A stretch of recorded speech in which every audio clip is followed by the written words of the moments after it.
Hello student, I am Divya and आज हम start करेंगे क्लास 11th का टॉपिक व्हाइट ब्लड सेल। ये topic full on NCERT based होने वाला है। इस लेक्चर को पूरा देखने के बाद आपको एनसीईआरटी की हर एक लाइन, हर एक डायग्राम इजीली समझ में आएगा।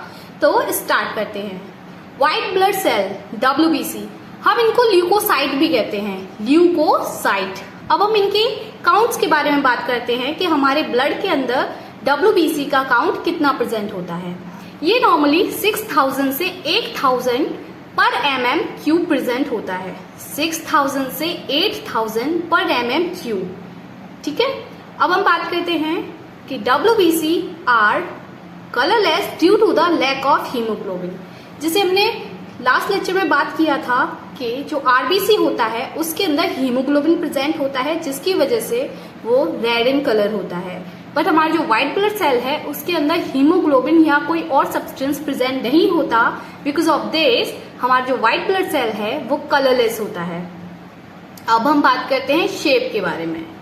Leucocyte possesses nucleus and other organelles. जैसे एक नॉर्मल सेल के अंदर न्यूक्लियस एंड ऑर्गेनल्स प्रेजेंट होते हैं, वैसे ही हमारे WBC के अंदर भी न्यूक्लियस एंड ऑर्गेनल्स प्रेजेंट है। मीन्स कि इसका जो शेप है वो एक नॉर्मल शेप है, ओवल शेप होगा सेल की तरह।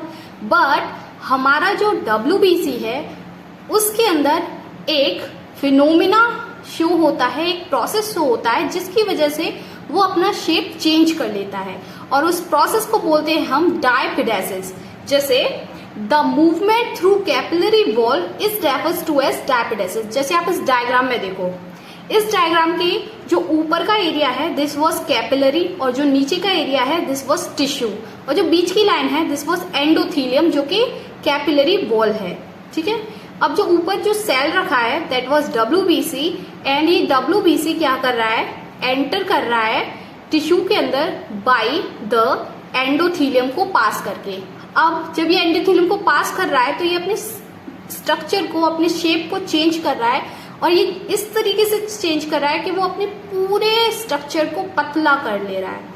इतनी सी जगह से वो निकल रहा है। इस प्रोसेस को हम डायपिडेसिस कहते हैं, जो कि एग्जाम में इजीली पूछ ली जाती है। तो आप इसको याद कर लीजिए, इसके डायग्राम को याद कर लीजिए। ठीक है।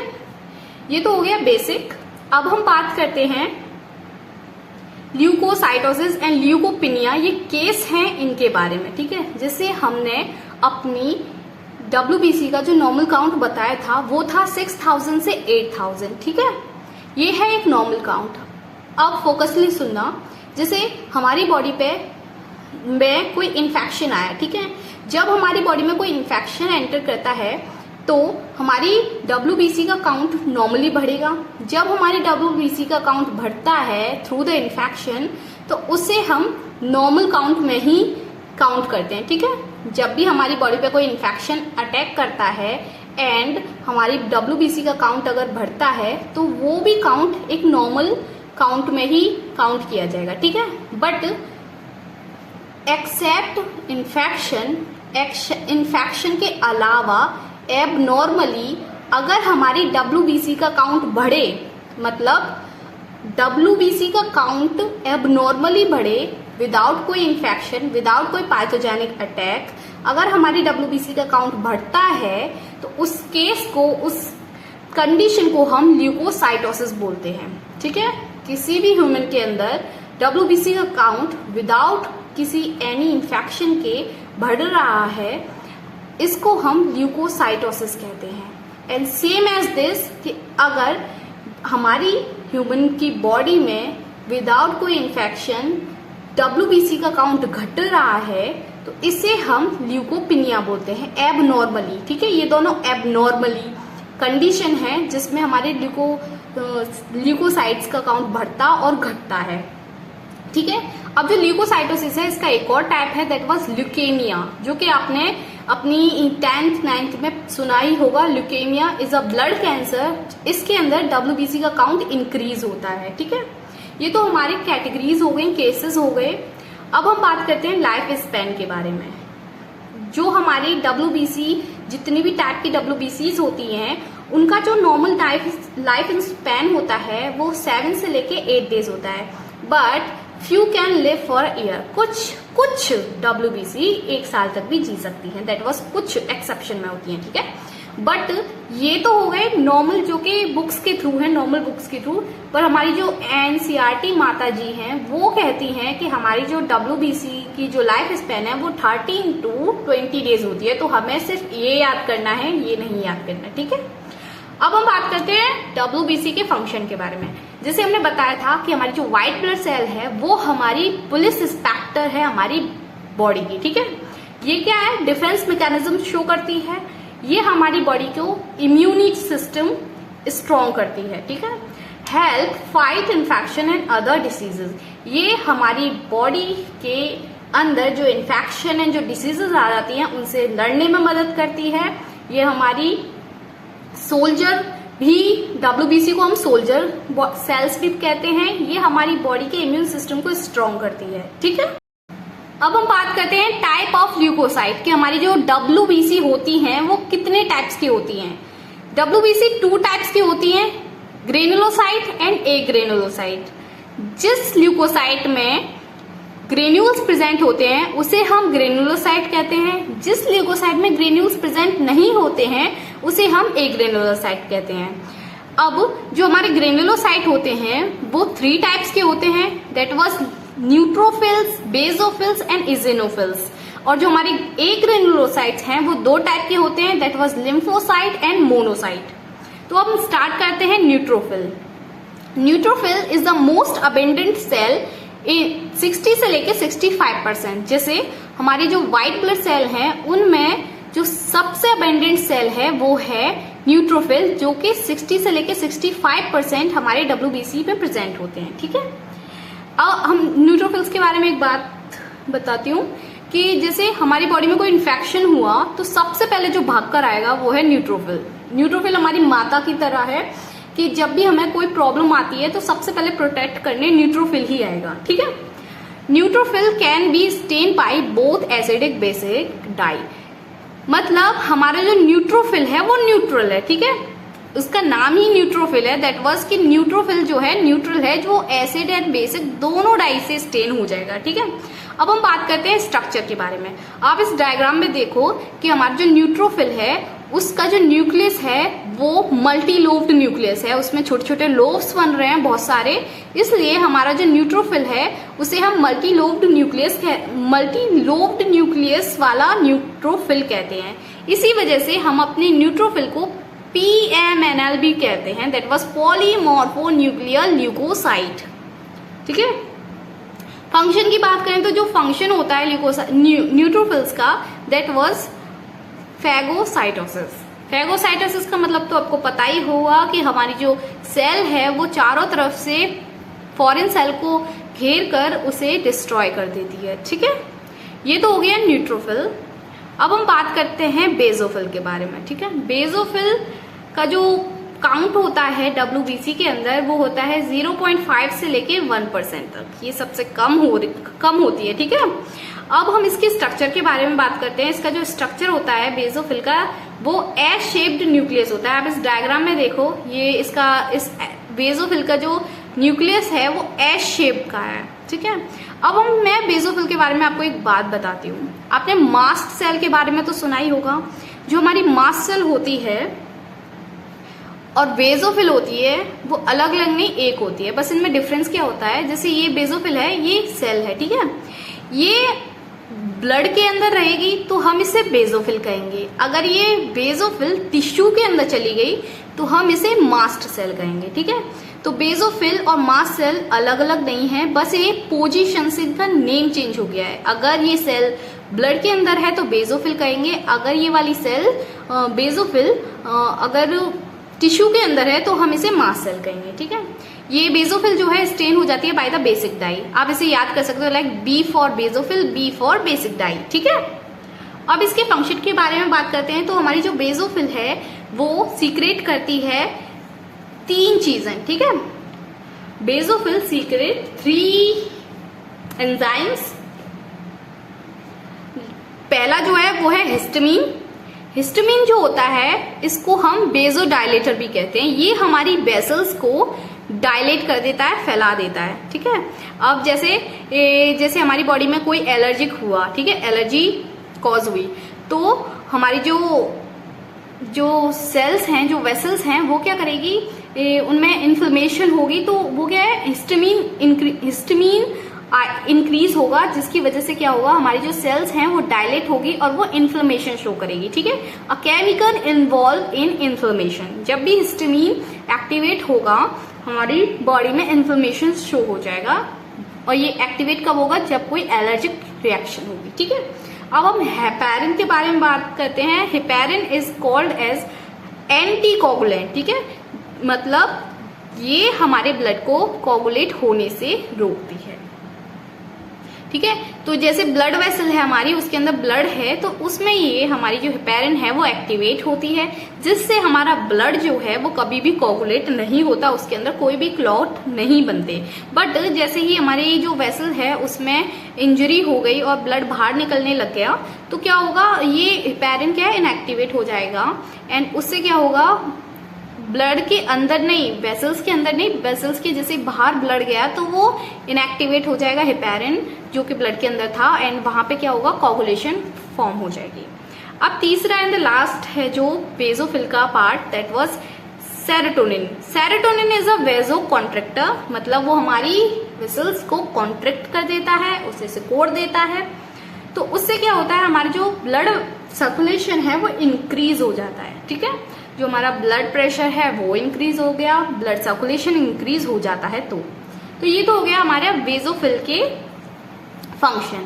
अब हम बात करते हैं ग्रेनुलोसाइट के बारे में, जो इसका थर्ड पार्ट है इजिनोफिल, उसे हम आगे बात करेंगे उसके बारे में। अब हम बात करते हैं ग्रेनुलोसाइट के पहले टाइप के बारे में, दैट वाज लिम्फोसाइट। अगर मैं बताऊं आपको लिम्फोसाइट के बारे में, तो लिम्फोसाइट को आप बाहुबली कह सकते हो। ये हमारे WBC का सबसे इम्पोर्टेंट सेल है, जो कि इम्यून सिस्टम को बहुत ज्यादा बिल्डअप करता है। ठीक है, तो आप इस लिम्फोसाइट को बाहुबली भी कह सकते हो। ठीक है, तो अब इसके काउंट के बारे में बात करते हैं। तो जो हमारा WBC है, जो हमारा जितनी भी WBC है, उसमें इसका 20 से लेके 25% होता है टोटल WBC काउंट में। ठीक है, ये second most numerous type of leucocyte है। जैसे हमारा पहला मोस्ट अबेंडेंट सेल था न्यूट्रोफिल, वैसे ही ये सेकंड मोस्ट अबेंडेंट है। ठीक है, ये सेकंड है। न्यूट्रोफिल 60 से लेके 65% था, ये 20 से लेके 25% है। ठीक है, अब इसके स्ट्रक्चर के बारे में बात करें तो इसका स्मॉल सेल होता है, ये राउंड न्यूक्लियस होता है, एंड लिटिल साइटोप्लाज्म में प्रेजेंट होता है। आप इस डायग्राम में देख सकते हो, इस लिम्फोसाइट का डायग्राम जो है, इसमें आपको दिख जाएगा कि एक स्मॉल सेल है, राउंड न्यूक्लियस है, लिटिल साइटोप्लाज्म है। अब हम लिम्फोसाइट के टाइप के बारे में बात करेंगे कि हमारा जो लिम्फोसाइट है ये टू टाइप का होता है। ठीक है, ये दो टाइप की सेल्स प्रेजेंट होती हैं लिम्फोसाइट में, that was B lymphocyte and T lymphocyte. जो बी लिम्फोसाइट है वो टी लिम्फोसाइट से थोड़ा डिफरेंट वर्क करती है। ठीक है, जो बी लिम्फोसाइट है इसके बारे में बात करते हैं। These cells produce antibodies that bind to and neutralise pathogen, toxins and other foreign substance. ठीक है, अब आप इसको फोकसली समझना कि हमारी जो बी लिम्फोसाइट है वो क्या करती है। ठीक है, आप इस डायग्राम में भी देख सकते हो कि जो हमारी बी लिम्फोसाइट है उसके ऊपर एक वाई शेप का स्ट्रक्चर है, दैट वाज, इसे हम एंटीबॉडी कहते हैं। ये क्या करती है, ये बाइंड करती है एंटीजन से, एंड उस एंटीजन को, जो फॉरेन पार्टिकल है, उसे न्यूट्रलाइज कर देती है, मतलब उसे बाहर से न्यूट्रलाइज कर देती है। जैसे हम किसी बॉम्ब को न्यूट्रलाइज करते हैं ना, ऐसे ही ये उसको भी न्यूट्रलाइज कर देती है। एंड अब हम बात करते हैं टी लिम्फोसाइट के बारे में। भाई साहब, टी लिम्फोसाइट जो है वो बी लिम्फोसाइट की तरह किसी चीज को, किसी फॉरेन पार्टिकल को न्यूट्रलाइज नहीं करती, वो क्या करती है, सीधे उसे डिस्ट्रॉय कर देती है, मार देती है, फाड़ देती है। ठीक है, these cells destroy infected and cancerous cells. ठीक है, ये क्या है, पूरा डिस्ट्रॉय कर देती है उसे। एंड ये जो टी लिम्फोसाइट है ये दो टाइप की होती हैं। पहली जो है जो कि डिस्ट्रॉय करती है, जो सेकंड टाइप है वो क्या है, हेल्प करती है बी लिम्फोसाइट, जो कि डिटेल में है, आपको इतना नहीं जाना, आपको बस ये याद करना है कि किसका एक फंक्शन है डिस्ट्रॉइंग करना, दूसरा फंक्शन है इसका हेल्प करना बी सेल को, ठीक है, बी लिम्फोसाइट सेल को। अब इसका जो फंक्शन है लिम्फोसाइट का जो फंक्शन है this was that is the key part of immune system. जैसे मैंने बोला कि ये बाहुबली है हमारे इम्यून सिस्टम की, दैट वाज की part of immune system that help fight infection and disease, ठीक है। ये तो हो गया फंक्शन।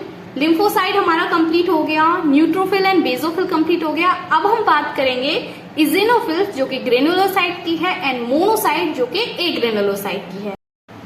अब हम बात करते हैं इजिनोफिल्स एंड मोनोसाइट के बारे में। जो इजिनोफिल है वो ग्रेनुलोसाइट का पार्ट है एंड जो मोनोसाइट है वो एग्रेनुलोसाइट का टाइप है, ठीक है। तो अब इजिनोफिल्स के बारे में बात करते हैं। हमारे जो इजिनोफिल है वो 2 से लेके 3% काउंट होता है इसका WBC के अंदर, ठीक है। इजिनोफिल्स हैव न्यूक्लियस विद 2 लोब्स। मतलब इसके स्ट्रक्चर के बारे में बात करेंगे। इस डायग्राम में देखो आप कि इसका जो स्ट्रक्चर है इसमें क्या है, न्यूक्लियस में 2 लोब्स प्रेजेंट हैं, ठीक है। ये ग्रेनुलोसाइट है, इसके अंदर 2 लोब्स प्रेजेंट हैं इसके न्यूक्लियस की, ठीक है। हमारी जो इजिनोफिल होती है उसके अंदर 2 एंजाइम होते हैं, this was hydrolytic enzyme and peroxidase enzyme, जो कि क्या करते हैं हमारे जो इन्फेक्शन होते हैं उससे बचाते हैं एंड एलर्जिक रिएक्शन से भी हेल्प करते हैं उससे दूर होने में, ठीक है। तो हमारे जो पेरोक्सीडेज एंजाइम और जो हाइड्रोलाइटिक एंजाइम है वो इन्फेक्शन से रेसिस्ट करते हैं और जो एलर्जिक रिएक्शन है उससे भी हमें रेसिस्ट करते हैं। इजिनोफिल्स ऑल्सो कॉल्ड एज एसिडोफिल्स, ठीक है। हम इजिनोफिल्स को हम एसिडोफिल्स भी कहते हैं। और जो हमारी इजिनोफिल है वो स्टेन होती है एसिडिक डाई से, ठीक है। जो हमारी इजिनोफिल है वो स्टेन होती है एसिडिक डाई से, ठीक है। It is also suppress the allergy, जो कि हमने इसमें ही बता दिया था, ठीक है। Eosinophils help in destroying blood clot, ठीक है, डिसॉल्विंग ब्लड क्लॉट। जैसे हमारे ब्लड क्लॉट हो जाता है, कभी कभार ब्लड के अंदर भी वेसल्स के अंदर भी ब्लड क्लॉट्स बन जाते हैं, तो उनको डिसॉल्व करने में इजिनोफिल की हेल्प होती है, इजिनोफिल्स मदद करती है, ठीक है। अब जो हमारी इजिनोफिल है have some similarity to lysosome, ठीक है। अब अगर आपने लाइसोसोम के बारे में थोड़ा भी पढ़ा होगा तो आपको पता होगा कि जो लाइसोसोम होता है वो क्या करता है, हमारी बॉडी के अंदर जो वेस्ट सेल, डेड सेल्स, वो सब चीजें होती हैं उनको क्या करता है, डाइजेस्ट कर लेता है। जैसे आप इसे डस्टबिन ऑफ बॉडी भी बोल सकते हैं। ये हमारी बॉडी के अंदर जितने भी डेड सेल्स होते हैं, जो भी लाइफ स्पेन खत्म हो जाता है वो सेल होते हैं, और जो वेस्ट सेल होते हैं उन सबको एंगल्फ कर लेता है। जैसे बैक्टीरिया है उसके ऊपर अटैक कर दिया कि लिम्फोसाइट ने अटैक कर दिया, जो बैक्टीरिया है वो न्यूट्रलाइज हो गया, अब उसको डाइजेस्ट करने का काम लिम्फोसाइट वो लाइसोसोम करेगी, ठीक है। तो ऐसा ही काम हमारी इजिनोफिल भी करती है। तो ये खत्म हो गया। इजिनोफिल का कोई ज्यादा फंक्शन नहीं था। It attached themselves to parasitic form and cause their destructions by the liberating, ऐसा ही कुछ है इसका भी, मतलब सेम लाइसोसोम जैसा फंक्शन है इसका। ये एसिडिक डाई से स्टेन होती है, इसे हम एसिडोफिल भी कहते हैं। ये ब्लड क्लॉट को डिसॉल्व कर लेती है। इसके अंदर 2 एंजाइम पाए जाते हैं, that was hydrolytic enzyme and peroxidase, ठीक है। अब हम बात करते हैं मोनोसाइट के बारे में। मोनोसाइट जो है वो है एग्रेनुलोसाइट, ठीक है। जो हमारा मोनोसाइट होता है वो लार्ज ल्यूकोसाइट होता है। जैसे ये मतलब ये सेकंड बाहुबली मान लो आप इसे, ये थोड़ा बड़ा होता है अपने साइज में एंड ये अमोइबॉइडल इन शेप होता है। मतलब इसका कोई शेप नहीं है, ये अमोइबॉइडल शेप है, मतलब जिगजैग है। आप इस स्ट्रक्चर में देख लो, आपको अमोइबॉइडल इन शेप मिलेगा, ठीक है। हैव किडनी और हॉर्सशू शेप न्यूक्लियस। जैसे आप इस डायग्राम में देखो, इसका जो न्यूक्लियस का शेप है वो हॉर्सशू एंड किडनी शेप है, बट इसका मतलब ये नहीं है ग्रेनुलोसाइट है, क्योंकि ग्रेनुलोसाइट में लोब्स प्रेजेंट होती हैं और एक ग्रेनुलोसाइट में एक न्यूक्लियस प्रेजेंट होता है। बस इसके न्यूक्लियस में एक शेप है, that was kidney and horseshoe shape, ठीक है। अब हम बात करेंगे एक कॉन्सेप्ट के बारे में। जैसे मैंने पहले आपको पढ़ाया था बेसोफिल के बारे में, कि बेसोफिल जो है अगर वो ब्लड के अंदर रहती है तो उसे हम बेसोफिल कहते हैं। अगर वो ब्लड से बाहर आकर टिश्यू में आ जाती है तो हम उसको मास सेल कहते हैं। वैसे ही यहाँ पे भी एक कॉन्सेप्ट शो हो रहा है कि जैसे हमारा मोनोसाइट है वो ब्लड के अंदर है तो हम उसे मोनोसाइट कहेंगे अगर वो ब्लड से बाहर निकलकर टिश्यू में एंटर कर जाए, अगर वो टिश्यू में पहुंच जाए तो हम उसे मैक्रोफेज कहेंगे। मैक्रोफेज बहुत भयानक स्ट्रक्चर होता है। ये क्या करता है, जितने भी इसके सामने सेल्स आ जाते हैं जो कि फॉरेन सेल हैं, जो कि बैक्टीरियल सेल हैं, डेड सेल हैं, जो भी सेल्स हैं, मतलब फॉरेन पार्टिकल्स हैं, बैक्टीरियाज हैं, उनको ये एंगल्फ कर जाता है, पूरा का पूरा खा जाता है, चबा जाता है। ठीक है, ये कोई न्यूट्रलाइज वगैरह नहीं करता, ये पूरा उनको एंगल्फ कर जाता है। ठीक है, macrophage are phagocytotic in nature, engulf bacteria and other cellular debris. ठीक है, तो ये हो गया हमारा मोनोसाइट। इजेनोफिल, फिनिश, यहाँ पे हमारे जो ल्यूकोसाइट हैं वो उसके सारे टाइप्स फिनिश हो चुके हैं। WBC पूरा कंप्लीट हो चुका